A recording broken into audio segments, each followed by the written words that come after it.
Mini episode 440 of the FDH Lounge is brought to you by Sportsology, delivering unconventional columns and webcasts about sports, TV, music, movies, and more. Follow them on the web at sportsology.info. The FDH Lounge. You'll want to schedule your life around it.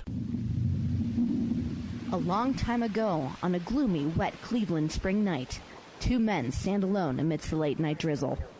Their voices echo across the vacant station parking lot as they debate the merits of the great American radio show that have been missing for far too long. On that night, an idea was born. That idea became the FDH Lounge.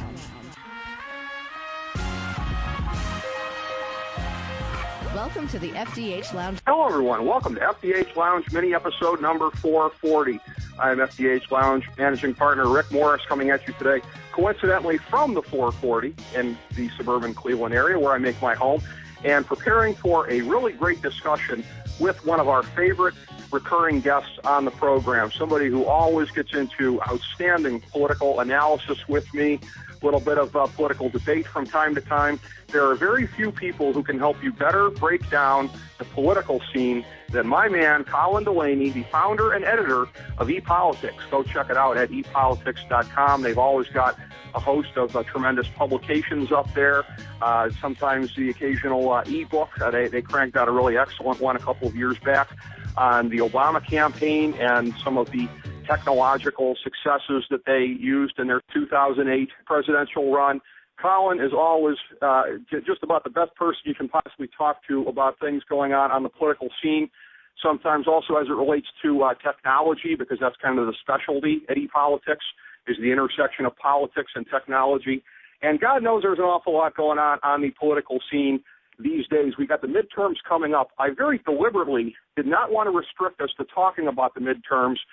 We're theming this discussion as the state of American politics going into the 2014 midterms, because in my estimation, there's a lot more interesting things going on than who's going to control Congress at the end of the November elections. We already know about the House of Representatives. That's a foregone conclusion for the first time in probably several midterms.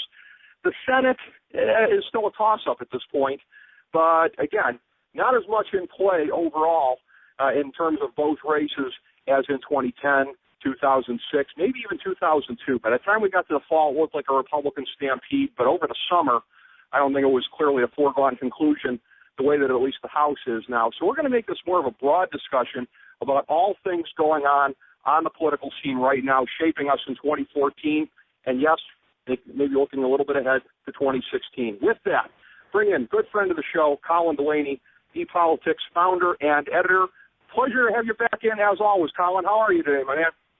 Oh, I'm doing great, my friend. You almost make me sound like I know what I'm talking about. Well, we may be differing on a few things through the course of this thing, but also probably agreeing in a couple of strange ways as well, as we always seem to do. We confound people with that sometimes, Colin. I know that's something you take pride in, as do I. These might be the least predictable political back and forth that you're going to find anywhere these days. I have a great time talking with you, Rick, as always. And it is always fun to find the areas where we can get crossover.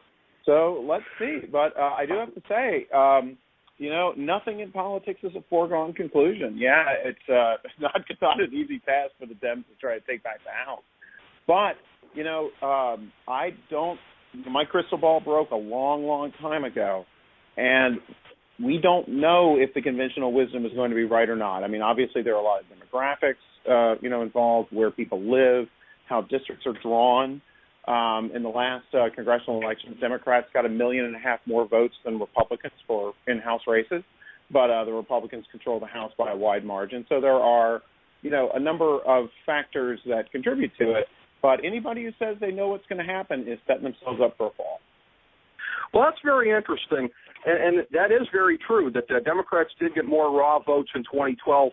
If nothing else, certainly that speaks to the amount of gerrymandering that happened after the 2010 races and the subsequent redrawing that came. I will tell you, here in the state of Ohio, and this is not the kind of gripe that you hear from your average Republican, but as we've established previously, I'm a very intellectually honest person. It's a disgraceful district that I am in. I'm represented by Marcy Kaptur, who had been the longtime representative from Toledo.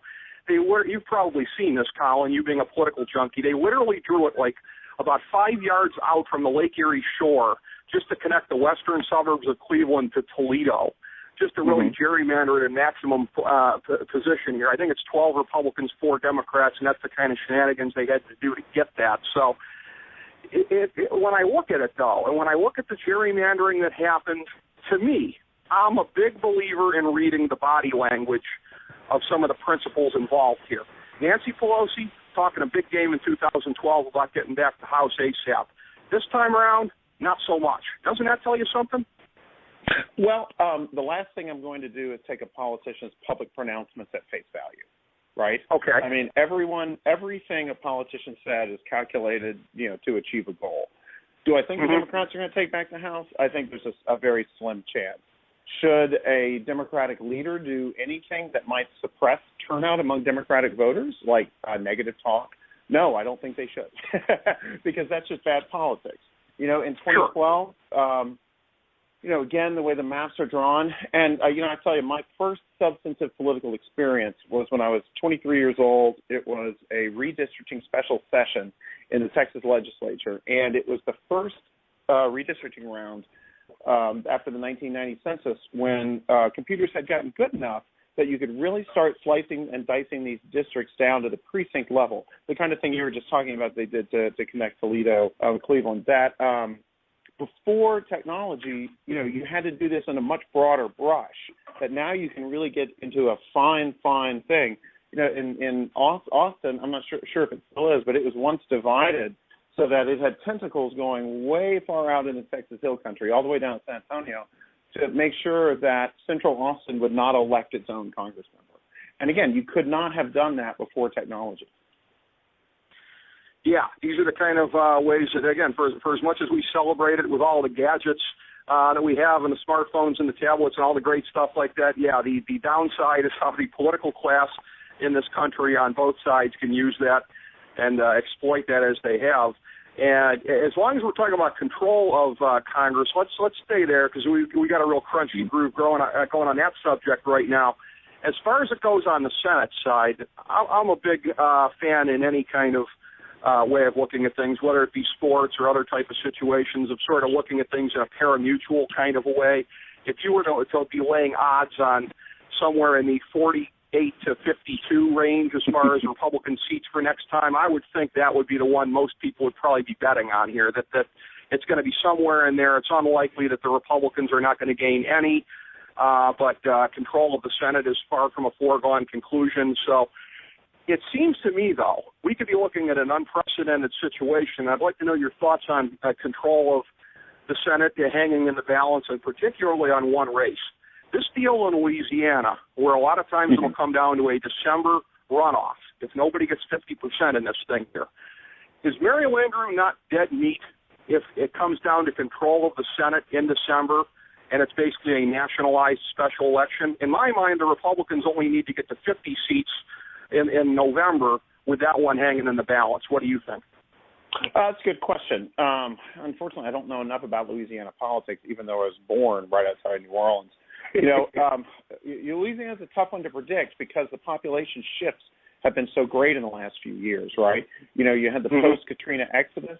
Now you have a lot of people returning to New Orleans, but it's the average person who lives there now is wealthier, but you also have a larger Hispanic community than you used to. So, I hate to say it, but everything comes down to turnout. And if you nationalize the election, then every Democratic field operative is also going to be rushing out there trying to turn out their segment of the vote. So I wouldn't say if it goes to a runoff, I would not say it's a foregone conclusion that somehow Mary Landrieu loses. The Landrieu family has a long history, for good or bad, right? Yeah. In Louisiana. So I wouldn't count her out. She's been counted out more times than once. A couple of seats I think that are really interesting to look at, too, are Arkansas and North Carolina, two places that a lot of commentators thought were almost certain to go Republican, and yet both Democratic candidates are doing pretty well. They may well both survive. We don't know. But that this sort of national narrative that doesn't take into account the actual, quirks and demographics of the states themselves, I think that national narrative can miss a lot. And somebody was pointing out the other day that if a Republican wave could still happen in the fall, but it hasn't materialized yet. If it had materialized, then seats in Alaska, in Arkansas, and North Carolina would be already a done deal, and they're not. Absolutely. Now, that's a great point, and I will agree with you as an analyst in the sense that I think that the Democrats in just about all of these places have achieved about as highly as they could on candidate selection. Now, of course, in North Carolina, Kay Hagan is an incumbent, but as is Mark Pryor in Arkansas. But in the other places, like Kentucky and some of the other seats that are up for grabs, they seem to have done pretty well on that. But I'd like to ask you about this. I'm sure you're a little bit bemused as a Democrat in looking at this. The notion that, and we've been talking about this, I think analysts have for a long time now, that the 2014 Senate midterms are largely going to be conducted in the red states Republican turf, because what happens with these vulnerable Democrats here, that's what's going to control it. Do enough of them hang on? Are there enough of them that get picked off? For once, it maybe not nationally still, probably never again nationally, but at least this year, the environment is a Republican plus issue, is it not? You look at Mary Landrieu in Louisiana with the oil and gas industry, Begich up in Alaska, same thing, oil and gas. Allison Grimes in Kentucky having to attack the president on the coal issue. It's really interesting that what may be true on a national level of where Democrats poll better on the environment, it does seem to be one of the bigger albatrosses they have this year on a state-by-state basis, is it not? Well, I mean, what's the oldest rule? All politics is local. The coal thing I find absolutely fascinating because nobody works in coal mines anymore. They're automated. I'm not saying nobody, but a mine that might have employed, 1,000 people or 10,000 people a few decades back now might employ, a few hundred at most. So, it's not the Obama administration that's killing coal. It's robots and natural gas that are killing coal. A lot of liberals would like to get rid of coal, but I think market forces are doing a pretty good job of that, on their own. Or the robots are killing coal employment. Natural gas is killing coal, period. But as I said at the start of this, this particular rant, that all politics is local. And, the way candidates always have to pivot, in some way to, work with the local dynamic. If they work against the local dynamic, they're, almost certain to lose. So it shouldn't be a surprise. I mean, Louisiana is an oil and gas state, absolutely. So, Democratic politicians have long been in the pocket of the oil industry there. It's really hard to get around that, and, it's why the Democratic Party actually has a pretty broad range of opinions. You can have energy state people like Landrieu, and then you can also have, people like my friends at the Chesapeake Climate Action Network who are trying to get rid of fossil fuels entirely, and we can all live under the same tent. It is a very interesting coalition, and it's one that, again, as you pointed out, that does have, particularly in times like this, its own share of internal contradictions, which really makes things a lot more interesting. In terms of the broader electorate, I'd like to get your thoughts on Obamacare. There have been some interesting rulings this week that have come down either way on that, and it looks like that's going to be fought out in the courts for a long time to come as far as appeals go on the various elements of it. But as a political issue, it sort of strikes me at this point now that maybe the whole thing might be kind of a wash, and that's not to say that the Republicans aren't going to benefit this year, because like I said, I'm certain personally they're going to hang on to the House.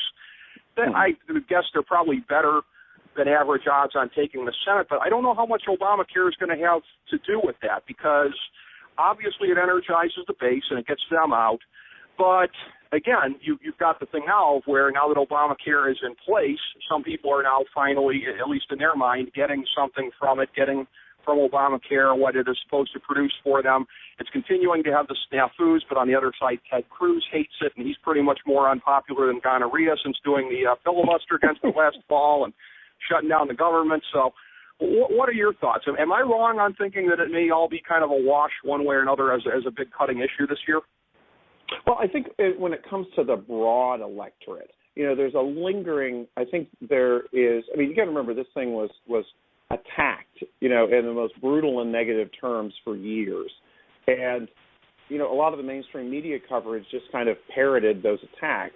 So people have received a one-sided view of Obamacare, which, I know no one who's going to defend it as an efficient way, right, to get health care to millions of people who haven't had it before. I mean, it's a kludgy bill, but it was, like everything else in politics, the best you can get that week, A lot of Democrats wanted single payer, Medicare for all, but the White House made a calculation that wasn't going to be possible.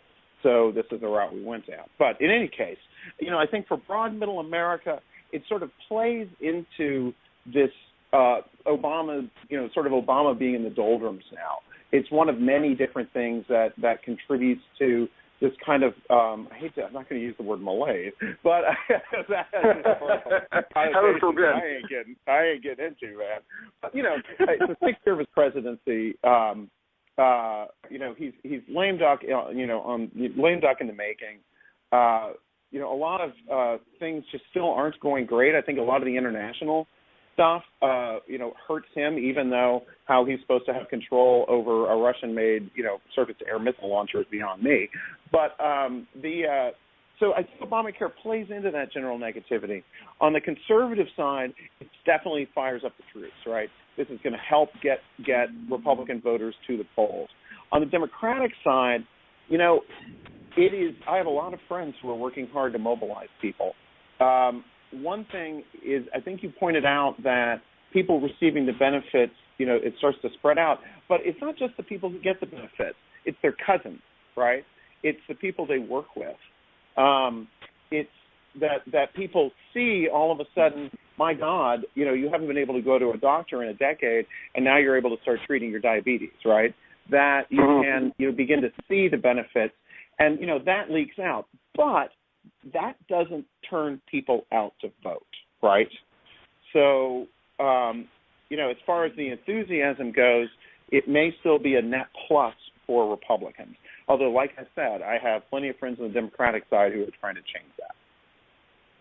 That makes sense. I think that I would certainly agree with that it does create an enthusiasm gap that benefits the Republicans. So even if it's a wash in terms of polling, in terms of turning out bodies, you're probably right on that, I would guess. But as far as it goes with Obamacare, and I don't remember what the specific issue was previously. On a previous time you were on the show, you and I were talking about this, or maybe we were talking more broadly about some of your dissatisfaction with Obama and not being daring enough on some of these policy fronts. I remember saying to you at the time, I really think he's with you on these things. He's getting as much as he feels that he can get. And I know we had another discussion when we were talking about gay marriage, and where I said he was in favor of it in Illinois, then said he wasn't in favor when he ran for office. The true Obama has always been in favor of gay marriage. So I look at it kind of similarly here, and this is kind of a conspiracy theory, but I wonder if you join me in subscribing to it, which is Obama, when he was in Illinois, I believe, was a proponent of single payer. I don't think he's ever changed on that. As you said, he knew he couldn't get it through. But I almost kind of wonder, all the chaos that's happened, no, it's not going to happen in his administration. We're not going to move to single payer. But if he's a true believer on the left, what matters to the true believers is that it gets done eventually. I think some of these parts of the chaos and the internal contradictions of it, to him, I think they're a feature, not a bug, and that they will pave the way, in his mind at least, for single payer down the road. Your thoughts on my wacky conspiracy theory? It's wacky. Yeah, no sane politician would wish on themselves what Obama has gone through over the Affordable Care Act. Okay. Yeah, no one has a crystal ball. No, people can try to play these kind of long games, but, pragmatic politicians, and it's hard to call Obama more than anything other than pragmatic. His liberal allies would say far too pragmatic. No one would wish on themselves what we have all been through. I was in the room at a liberal organization that had been working on the Affordable Care Act for years when the Supreme Court decision, affirming it came down 2 years ago, and the amount of relief in the room, you could not quantify the amount of relief in the room. It was so intense. that, anyone who takes a realistic view of the healthcare system and looks at other countries can see that something resembling single payer is far more efficient. I mean, Medicare is single payer, right? It has an administrative cost averaging around 3%. The market-based healthcare system has administrative costs averaging around 20%. And that's because, a number of reasons, but one of the main reasons is that the companies have spent so much time and money trying to deny coverage to people, trying to say, oh, we don't cover that. That no sane policy analysis would say you go for a kludgy, market-based system over single payer, other than political considerations of passing it. But they were completely focused on, remember, people have been trying to get this done since the late 40s, and their administration was completely focused on getting it done. I don't think they were focused on an ultimate ideological goal. They were trying to achieve this, major advance in the way Americans care for each other. Well, I appreciate, if nothing else, the great soundbite of you immediately pronouncing that as being a wacky idea there. We like to go for entertainment on the program, so if that was your if that's your opinion, I appreciate you making it as entertaining as possible, because that's what allows us to do the dry policy analysis like that. Is that if you're going to shoot me down right away and give the audience a laugh there. But as far as shoot down go, and in a more serious sense, you referenced it before, the unfortunate airplane incident there going down in eastern Ukraine last week. It does contribute to it, again, while you didn't want to use the word malaise, I would use it without much sense of hesitation right now. And I would guess, and this may not sum up where you're at, but I would guess that probably a majority of the American public is probably where I'm at on these issues, which is, again, contrary to what the Hugh Hewitts of the world will tell you, obviously Obama inherited a bad international situation in 2009 all the way around. Having said that, by the way, if not for Iraq, he's not elected president in the first place, so let's not cry for him. He would have had nothing to run against and beat Hillary Clinton on were it not for Iraq. So he sort of owes if it weren't for Iraq, George Bush might well not have won a second term. Well, that's interesting too. Well, he was. I don't know. Before, if you go back and look at public opinion and legislative achievements and all of that in the summer of 2001, until 9/11, George Bush was well on his way to being a one-term failed president. It was not going well. You're right about that. Having said that, if he just limited it to Afghanistan instead of Iraq, I disagree with you. I think George Bush wins probably with 56, 57%. I don't think it's even a race in 2004, if not for the self-inflicted wound of Iraq. I think that if it's not for 9/11, right? Oh, well, and 9/11 provided the justification. Right. Cheney's the world wanted to go into Iraq the whole time. They may well have found a justification, but if it weren't for what happened in late, in the early fall or late summer of 2001, that's why counterfactuals are so difficult in politics, because you have to account for all the variables. Right.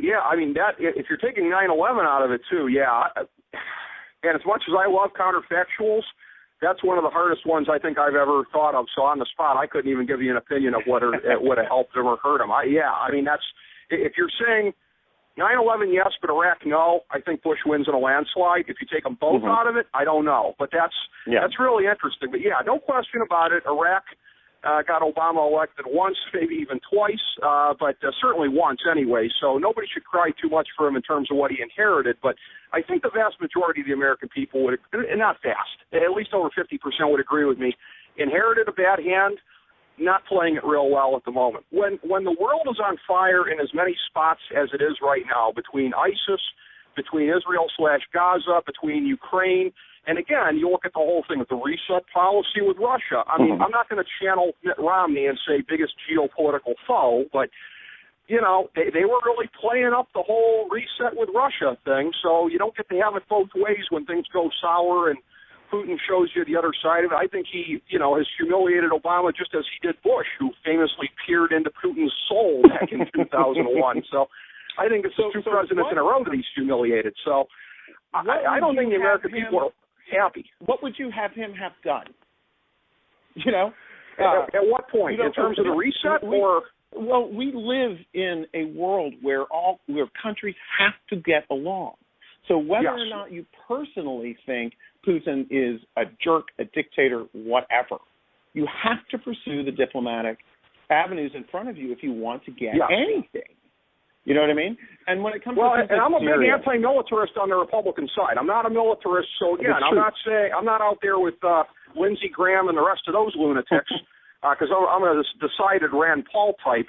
But again, in terms of maybe you don't get carried away with the schizophrenia of reset, you're going to be our best friends, and then when things go bad, you look like a moron. Maybe you try to play it a little bit closer to the middle the whole way and not get caught up in the mood swings, I think. Well, let me just put it this way. Carrying on diplomacy in an internet age is extremely difficult because the kinds of messages that countries used to send each other that were often very coded, not coded literally, but coded in the sense of you say nice things in public, just like senators always say the nicest things about each other when they're all in the same room. The things that you have to say to make diplomacy work don't play well to an audience at home necessarily. Yes. You know, this is just a simple fact of the modern world. We have very few levers of power over Russia. You know, they don't depend on us for anything economically, really. I mean, you know, the banking system, that kind of thing, the things that that the sanctions are trying to get at. But we don't share a border with them. We can't cut off their natural resources in any way. Putin can pretty well, unless we're willing to launch bombers, Putin can do what he wants. And well, Sarah Palin would disagree about the border. Sarah Palin would say you're forgetting about a border. Good point. I shall cross the Bering Sea myself on foot. Well, my sense of this was what I was building to was I don't think it's really going to cut, though, again, unless it's a general perception of malaise with Obama. But and if that's the case, then it will cut, but it would be a part of other things as well, like the IRS thing with the hard drives getting wiped out and everything like that. But I don't get the sense in and of itself foreign policy is going to make much of a pollable dent in the midterms. Would you agree with that? Yeah, except as we've discussed, just kind of affecting the background noise. But no, if we were to launch a disastrous war, or remember the Carter rescue operation that went so badly wrong. If something like that were to somehow happen, it could change things. I mean, what are we? A little over 100 days is still an eternity in politics. Plenty of things can happen. But no, I think it just fits kind of into the background for most people. One thing that I wonder about is, the economy has been steadily improving by most measures, but people don't really seem to feel it, And will that start to sink in? Will the fact that unemployment is down, that there are fewer people, there are fewer layoffs, that inflation is still low, that businesses are beginning to grow again, will that begin to sink in or not? I think that'll have a much bigger effect. But from a campaigner's point of view, it's can you reach your voters with the right message to get them motivated to actually show up? Because this is going to be a low turnout election almost certainly. Well, what I'm going to say about the economy is going to sound very cynical, but I'm going to say I think it was the same thing that was happening with Bush. If you remember the years like 03 to 07, we kept hearing about how all the successes were underreported. Larry Kudlow practically made a career at that point out of claiming that. I think, again, people are looking at, when you look at the underemployment numbers, when you look at the number of people that are not counted as being unemployed anymore because they've fallen off the unemployment rolls, I'm not sure I can fit on one hand all the people that I know that applies to. So I think people are looking at it like the government jimmies up these numbers. They do it under both parties. So I think that's what it is, too. I would guess people are just getting more sophisticated about the games that the government plays to make the economy look better. Well, if you're going to tell me that the policy professionals who are career civil servants, not political appointees, who run the Bureau of Labor Statistics, are cooking the books, I'm going to ask you to provide the evidence. Because they do talk about things like participation in the labor force. Those numbers are quantified. you can say that they're No. I hear you on that, but here's the thing, though. You got to have evidence, man. All right, I don't have any hard evidence on that, but I will tell you again, it's documented out there about the people that have fallen off the rolls. Participation in the economy by able-bodied adults is like a World War II low or something like that. I mean, it's the lowest it's been in decades. So for people to sense, we haven't pulled. Right. And a lot of that's early retirement. Obamacare makes it easier to retire a little earlier. Again, the biggest thing that I worry about with employment is the long-term unemployed. That is a higher number than we've seen. It's a higher percentage, but a lot of that. And they're not counted on unemployment. That's my point. Oh no, they're still. Bureau of Labor Statistics still counts this. But it's a separate number. It's not the 6.9 or whatever it is. It's a separate number. You have to dig through the headlines to find. And I guess that's my point. Is that people know that the number that's getting put out there is not the important number. That's the number we all talk about, but that number to me is pretty worthless. It doesn't capture what's really going on with the economy. I think that's what people are starting to figure out. And they're looking at these other numbers you and I are talking about that give a more accurate representation of what's going on. It's certainly possible. I don't know for sure, right? Because there are a lot of different numbers out there. There are the job loss and growth numbers, right? How many jobs created, how many jobs lost in a given month. Right. Those have been swinging much more positive over time. The unemployment rate itself doesn't count people who have stopped, looking for work actively. Yes, that kind of thing. Exactly. That's certainly true. To me, though, the big problem with the long-term unemployed is that there are structural changes going on in the economy, for better or for worse, that are just leaving whole categories of people trapped. They're up in the air. They've got nothing to depend on. The medium wage, low to medium skilled construction jobs are going away. The highly skilled jobs are there. My older brother, for instance, runs a small manufacturing shop in Austin. He's got one employee, and he does small manufacturing runs for things like parts they need 80 of for offshore oil rigs, things like that. He is going like gangbusters. His hardest problem is finding people that can, actually show up for work on time, Right. But again, he's a highly skilled guy. It's the people that had, the $10, $12, $15 an hour jobs in factories that, it's a cold economic calculation when to replace that person with a robot. And once that job's been replaced by a robot, it doesn't come back to a human. Exactly. And when you talk about early retirement, and again, this is anecdotal when I say I know a guy, but I know a guy that had that happen, and I think he was like 62 at the time, and didn't want to retire then, took a much less lesser package than he would have otherwise, but was downsized, probably partially due to age. So when you talk about early retirements, there's certainly a lot of them that are not exactly voluntary as well. So it is, still out there in way too many places, unfortunately, still a gruesome landscape today, which, speaking of gruesome landscapes, I understand that you were in Detroit for the, you like my segue there, for the Nicely done, nicely done, yeah. Thank you.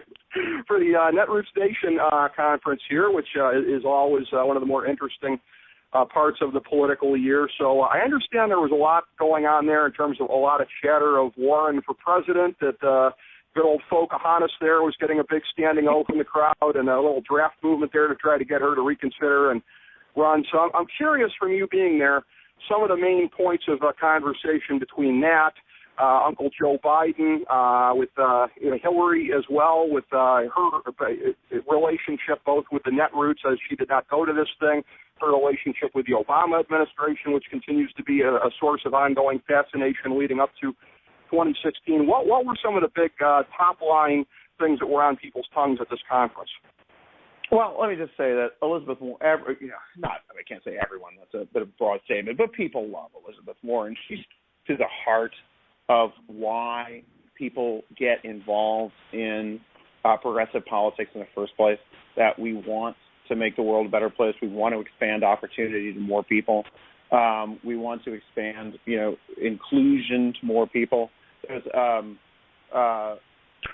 Oh, I can't. I was going to misquote a friend of mine, so I won't do it. But a good buddy of mine was actually, working hard for Warren behind the scenes. There was a small group of people at the conference, and just so people know, Netroots Nation is. It started out as a blogger conference, but now it's basically a conference of several thousand liberal/progressive organizers and activists. And it skews younger, but there are quite a few people with gray hair there as well.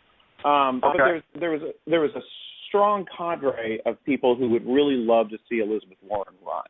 And then there are a whole lot more like me who like her and really enjoy having her in the Senate.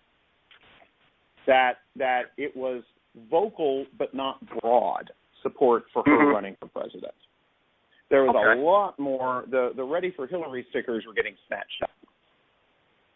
Interesting. So, okay. And then Biden, personally, but, he's Uncle Joe. The thing about him is actually, I don't know if I've ever talked about Onion Joe Biden, which is the version of Joe Biden that lives in, the pages of the Onion.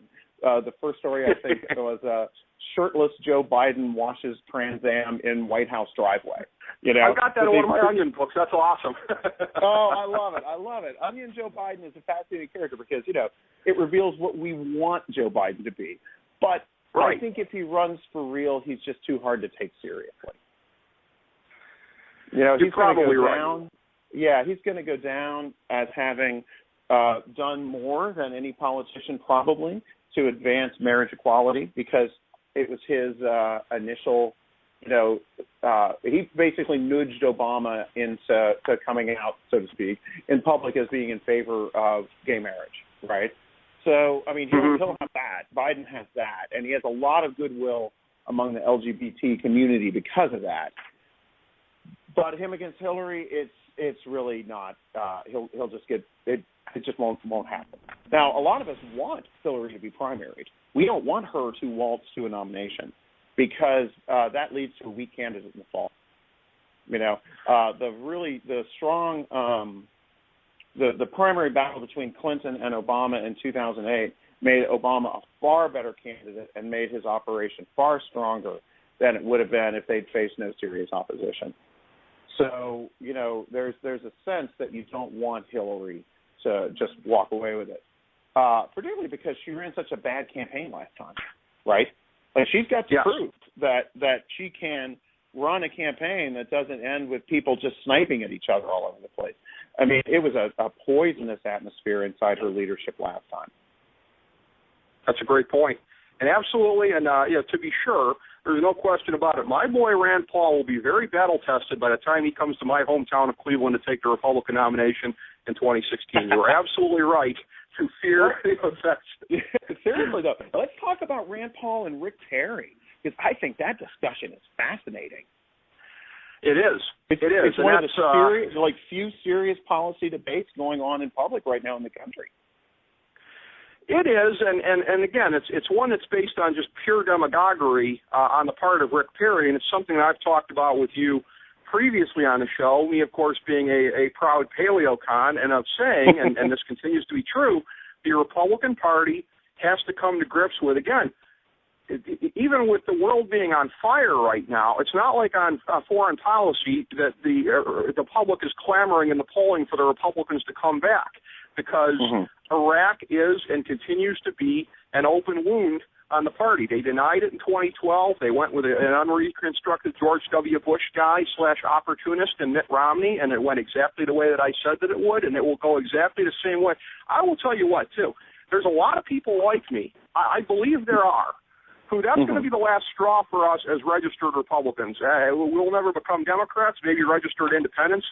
If Rand Paul loses the nomination because of getting demagogued on foreign policy, that is a big danger flashpoint, I think, because there's a lot of people that's going to be the last straw for them. That is really, really something that they need to watch. This is not just politics as usual on this foreign policy debate. If it becomes just the demagoguery of you people are peace sticks and you want the same foreign policy as Obama and blah, blah, blah, that's going to run a lot of people out of the party, Colin.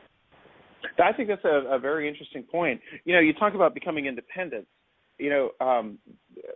Pollsters will talk about, independent voters skewing this way and that way.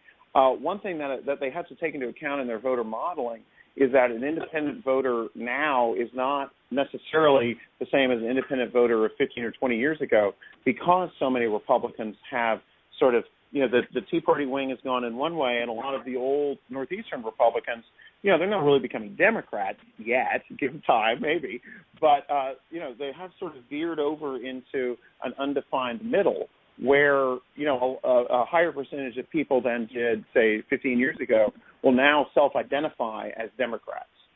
So, that's, always you have to watch polls carefully to make sure that they're modeling, that sort of change that's going on. Now, another change that I wonder about is, historically through U.S. history, evangelicals kind of stayed out of politics up until the 1970s, 1980s.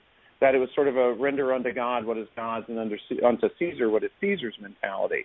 I wonder if we will shift back to the historical norm, or if evangelicals will continue to be as involved in right-wing politics as they have. That's a great point, and I guess I'll bring it full circle on that. I'll give my opinion on it as well. I'm interested in yours.